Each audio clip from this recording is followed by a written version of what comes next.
स्वागत खुद को अपनी श्रद्धा सुमन अर्पित करती हूँ।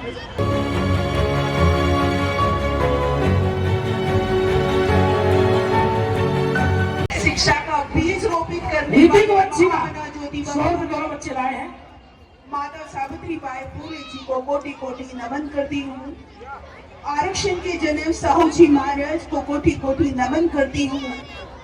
और मनोवान की रीढ़ की हड्डी को तोड़ने वाले ई रामा स्वामी पेरियार जी को कोटि कोटि नमन करती हूँ। विश्व रत्न बोधिसत्व महान अर्थशास्त्री, महान वैज्ञानिक, भारत के संविधान के निर्माता, हम नारियों के मुक्तिदाता, ऐसे महामानव को डॉक्टर बाबा साहेब अम्बेडकर जी को मेरा कोटि कोटि नमन। मंच पर आसीन भिक्खू धनते जी को मेरा नमन और मंच पर सभी अतिथियों को मैं गर्व से नमो बुद्धाय जय भीम करती हूँ। और सबसे ज्यादा नमो बुद्धाय जय भीम आपको करती हूँ। जय भीम, जय भीम। मेरी आवाज ज्यादा है आपसे माइक के साथ, लेकिन आप तो इतने सारे हैं, तो एक बार जोर से जय भीम का नारा लगाइए। जय भीम, जय भीम, जय भीम, जय भीम, जय भीम। बहुत बहुत साधुवाद मानसिक मिशन का बहुत बहुत साधुवाद करती हूँ कि उन्होंने मुझे यहाँ पर बुलाया। आज जैसा कि संविधान अर्पण दिवस है और उसकी हार्दिक मंगल कामनाएं आपके लिए, और यहाँ पर जो टीम आई है सांस्कृतिक प्रोग्राम के लिए उनको भी बहुत बहुत साधुवाद। जैसा कि आज के दिन 26 नवंबर 1949 को डॉक्टर बाबा साहेब अम्बेडकर जी ने संविधान सभा में अपना संविधान सौंपा, लेकिन इसको जो लागू किया वो 26 जनवरी 1950 में किया। और ये संविधान वो संविधान है जिसने हमको राजाओं की जैसी जिंदगी दी, रानियों की जैसी जिंदगी दी। ऐसा संविधान है हमारा। और संविधान जब लागू हो रहा था तो उससे एक दिन पहले बाबा साहेब जी अपने 26 अलीपुर रोड पर, यानी कि 25 जनवरी 1950 में बाबा साहेब अपने 26 अलीपुर रोड में अपने घर में वायलिन बजा रहे थे और बहुत खुश थे। तो नानक चंद्र रत्तू जी ये देख रहे थे साइड से, और सारे लोग देख रहे थे, उनके जो घर में नौकर चाकर थे वो देख रहे थे कि ऐसा आज क्या हो गया जो बाबा साहेब इतना खुश है। बाबा साहेब को देखकर सबके दिल में अलग सी खुशी थी कि आज बहुत दिन के बाद हमने बाबा साहेब को इतना खुश देखा। तो जब आधा घंटा हो गया उसके बाद नानक चंद्र रत्तू जी गए और उन्होंने पूछा, बाबा साहेब आज ऐसा क्या हो गया जो आप इतना खुश हैं? अगर आप शांत हो जाएंगे तो मैं बोल पाऊंगी, अदरवाइज नहीं बोल पाऊंगी मैं। शांत हो जाइए प्लीज।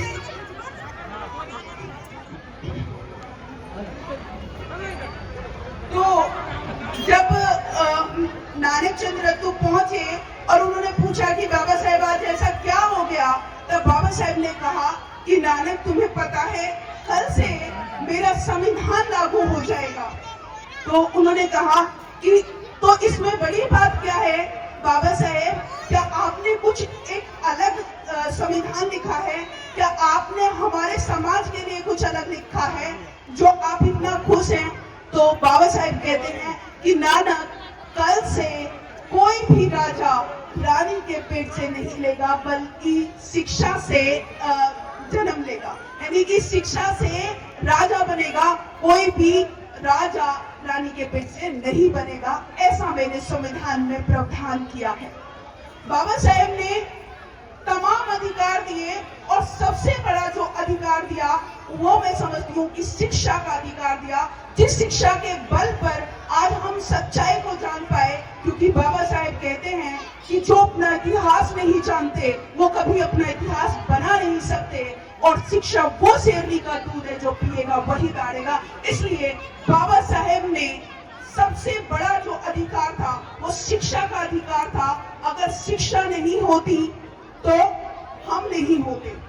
यानी कि जैसे कि मानसिक गुलामी में हम लोग जी रहे थे, आज केवल शिक्षा के बलबूते पर हम सब कुछ जान पाए और हम जान पाए कि इन मनुवादियों ने कैसे हमारे तमाम अधिकारों को छीन लिया, कैसे हमारे साहित्य को अपना बना लिया और कैसे हमारे तथागत बुद्ध को अपने मंदिरों में बैठा दिया।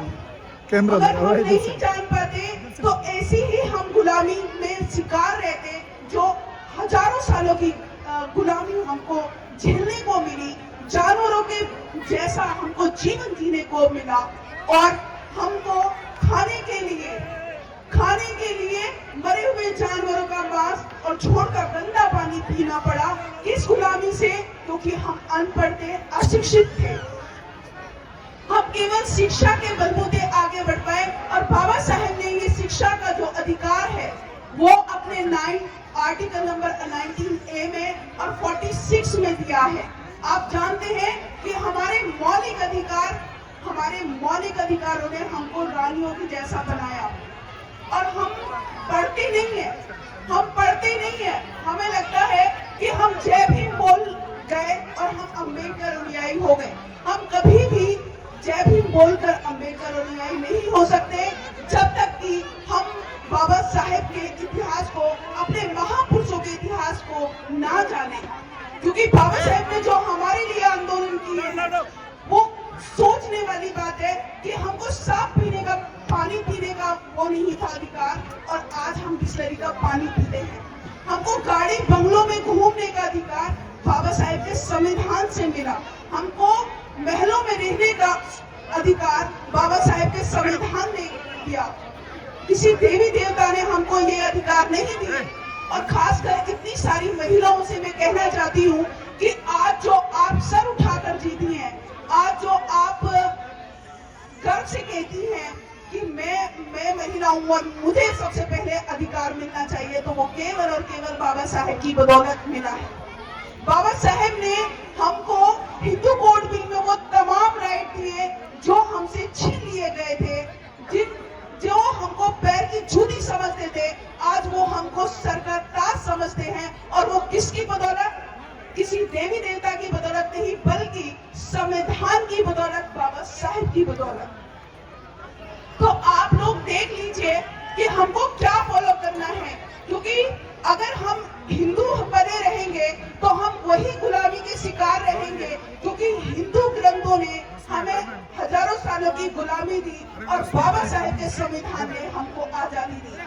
आप जानते हैं कि 25 नवंबर 1956 में बाबा साहेब का आखिरी भाषण था, जो कि BH यूनिवर्सिटी में हुआ था और उसमें उन्होंने यही कंपैरिजन किया था कि तुमको संविधान चाहिए या तुमको हिंदू धर्म या हिंदू ग्रंथ चाहिए। उन्होंने पूछा था कि जिन्होंने हमारी शिक्षा छीन ली, क्या तुमको ऐसे ग्रंथ चाहिए? सबने कहा कि नहीं बाबा साहब, हमको ये नहीं चाहिए। तो बाबा साहब से बोला कि हमको संविधान चाहिए जिसमें हमको शिक्षा का अधिकार है। बाबा साहब ने कहा कि आपको हिंदू धर्म चाहिए या संविधान चाहिए, तो सबने यही कहा, क्योंकि हिंदू धर्म ने हमसे शिक्षा, चिकित्सा, सम्मान, स्वाभिमान सब कुछ छीन लिया और संविधान ने हमको सब कुछ दे दिया। बाबा साहेब के संविधान ने हमको वो सब दिया है जो हम इमेजिन भी नहीं कर सकते। आज मैं ये समझती हूँ कि आज भी लोग मनुवादी विचारधारा में पड़े हुए हैं।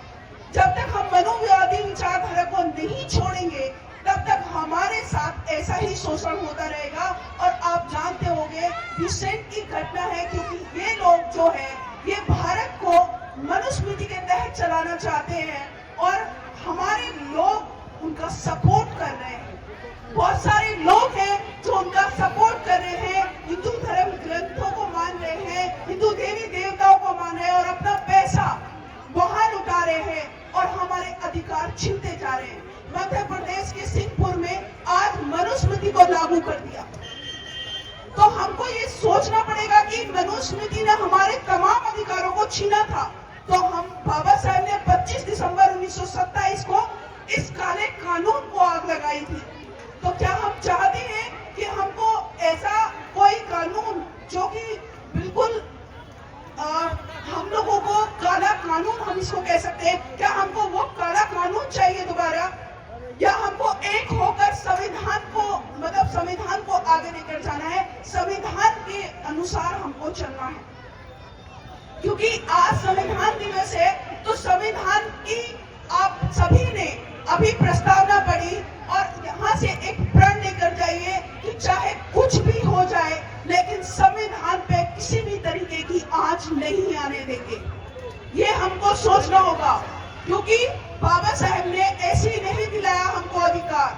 1917 से लेकर उनका संघर्ष शुरू हुआ और 1956 में उनका संघर्ष उनकी मौत के साथ ही खत्म हुआ। अदरवाइज तो आज हम कहां से कहां पहुंचते।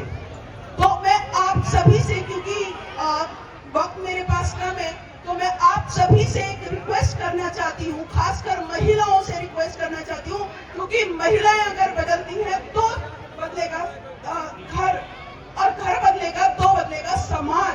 यदि हमें अपने भारत को बुद्ध में बनाना है तो हमको सबसे पहले इन मनुवादी विचारधारा को छोड़ना होगा। हमको वो देवी देवता जो काल्पनिक है उनको छोड़ना होगा, क्योंकि देवी देवता हम उनको कहते हैं जो देने वाले होते हैं, जो लेने वाले होते हैं उनको हम देवी देवता नहीं कहते। तो हमारे सबसे बड़े भगवान जो है, हमारे सबसे बड़े जो देने वाले हैं वो हमारे महापुरुष हैं, और हमको अपने महापुरुषों को मानना होगा। यदि आप चाहते हो कि आपके बच्चों का फ्यूचर सिक्योर रहे, यदि आप चाहते हो कि आपके बच्चों का फ्यूचर सिक्योर रहे, उनको कोई गुलामी न सहनी पड़े, तो सबसे पहले आपको वो मनुवादी विचारधारा, वो हिंदूवादी विचारधारा को छोड़कर जाना पड़ेगा, तभी आप अपने परिवार को सक्षम बना पाएंगे। तो इसी के साथ मैं अपनी वाणी को विराम करूंगी और 4 लाइन बोलकर बात को खत्म करूंगी कि बाबा साहेब, ये जो बाबा साहेब आपके मतलब बाबा साहेब से बड़ा कोई भगवान नहीं, और बाबा साहेब के संविधान से जो हमको मिला है वही हमारा सबसे बड़ा अधिकार है, वही हमको बचा कर चलना है। उसी के तहत हमारे जीवन सुख में बीतेगा, उसी के तहत संविधान के अनुसार ही हमें अपनी जिंदगी में बहुत कुछ करने को मिलेगा। तो आपसे सभी से निवेदन करती हूँ कि बाबा साहेब की विचारधारा को अपना लीजिए, क्योंकि बाबा साहेब ने हमारे लिए सब कुछ गवाया, अपने 4 बच्चों को हमारे लिए गवाया, अपनी वाइफ को हमारे लिए गवाया। इसलिए उनकी जो संघर्ष है, उनका जो आंदोलन है, उनकी जो कुर्बानी है, उसको ऐसे ही न बेकार जाने दे। बाबा साहेब के मिशन को आगे लेकर चले। सभी को इसी बात के साथ अपनी बातों को विराम करूंगी और आप सभी को नमो बुद्धाय, जय भीम करती हूँ। जय भीम, जय भीम। हमारे चैनल बहुजन दस्तक को लाइक, शेयर, सब्सक्राइब देखना मत भूलिएगा। जय भीम, जय भारत, जय संविधान, नमो बुद्धाय। धन्यवाद। चैनल आर्थिक समस्या से गुजर रहा है। अगर आप बहुजन समाज में बाबा साहेब अम्बेडकर और तथागत बुद्ध की विचारधारा को अधिक से अधिक लोगों तक पहुंचाना चाहते हैं तो हमें आर्थिक सहयोग प्रदान करें, ताकि हम अपने चैनल के माध्यम से देश विदेश में समता, बंधुता, एकता और संवैधानिक अधिकारों को ज्यादा से ज्यादा लोगों तक पहुंचा सकें। आप अपनी सहायता राशि नीचे लिखे खाते में जमा करा सकते हैं। खाता धारक गौतम रत्ना, खाता संख्या 3169576861, IFSC कोड SBIN 0060336, बैंक भारतीय स्टेट बैंक। आप हमारे बैंक खाते का विवरण स्क्रीन पर भी देख सकते हैं। हमारे channel Gautam films production and raw cinema को लाइक, शेयर, सब्सक्राइब देखना मत भूलिएगा। थैंक्स, धन्यवाद। मैं गौतम रत्ना गौतम फिल्म्स प्रोडक्शन में आपका स्वागत करता हूँ। आप हमारे प्रोडक्शन हाउस के अंदर अपना कैरियर बना सकते हैं as a film director, as a producer and actor and actress and editor and cinematographer also. और अगर आपको फिल्म से रिलेटेड कुछ भी प्रोजेक्ट आपको बनवाना है तो हमारे पास में पूरा सेटअप है, जिसमें फिल्म कैमरा है, शूटिंग लाइट्स है और एडिटिंग है। सारा A to Z एक ही जगह पर आपको हमारे यहाँ पर मिल जाएगा। तो दोस्तों आप हमें कांटेक्ट कर सकते हैं हमारे नंबर्स पर 9810085714 और 8510005714। हमें मेल भी कर सकते हैं gautamfilmsproduction@gmail.com पर। धन्यवाद।